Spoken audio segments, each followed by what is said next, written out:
এই যে এখানে দেখো ধুচ্ছি মাছটাকে পোস্ত দিয়ে তৈরি করতে হবে, ওই জন্য মাছটা ধুয়ে ফেললাম। এই দেখো মাছ ধোয়া কমপ্লিট হয়ে গেছে।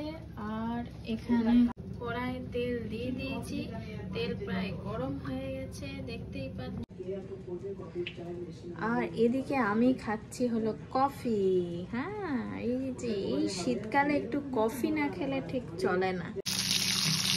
এই যে দেখো প্রথমে মাছের মাথা দুটো ভাজতে দিয়ে দিয়েছি। ঠাম্মা বলে বেশি তেল থাকে তাতে মাথাটা ভেজে নেবে, সেই জন্য মাথাটা আগে দিয়ে দিয়েছি ভাজতে।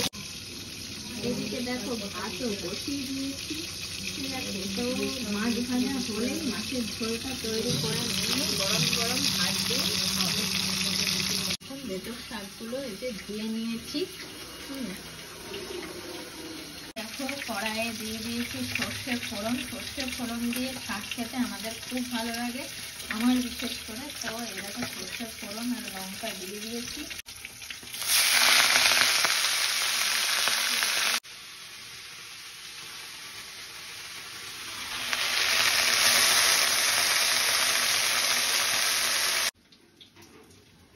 এই যে দেখো শাকটা করবো হলো বেগুন দিয়ে, তো বেগুনগুলোকে এই যে কেটে নিয়েছি, এবারে ধুয়ে নিলাম। এই যে দেখো শাকের মধ্যে দিয়ে দিলাম। এইবারে দিয়ে দিলাম হলুদ, ঠাম্মা বলছে। দেখো লবণ দিয়ে দিলাম।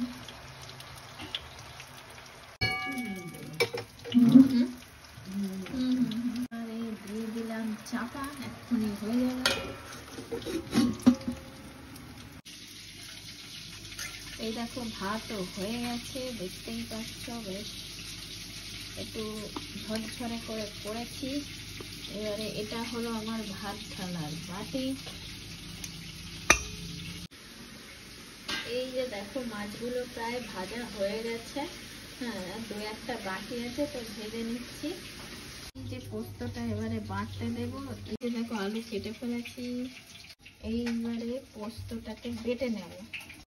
এই যে দেখো শাক রান্না হয়ে গেছে। এই যে পোস্ত বাটা হয়ে গেছে। 5 ফোড়ন দিয়ে লঙ্কা দিয়ে করবো পোস্ত দিয়ে।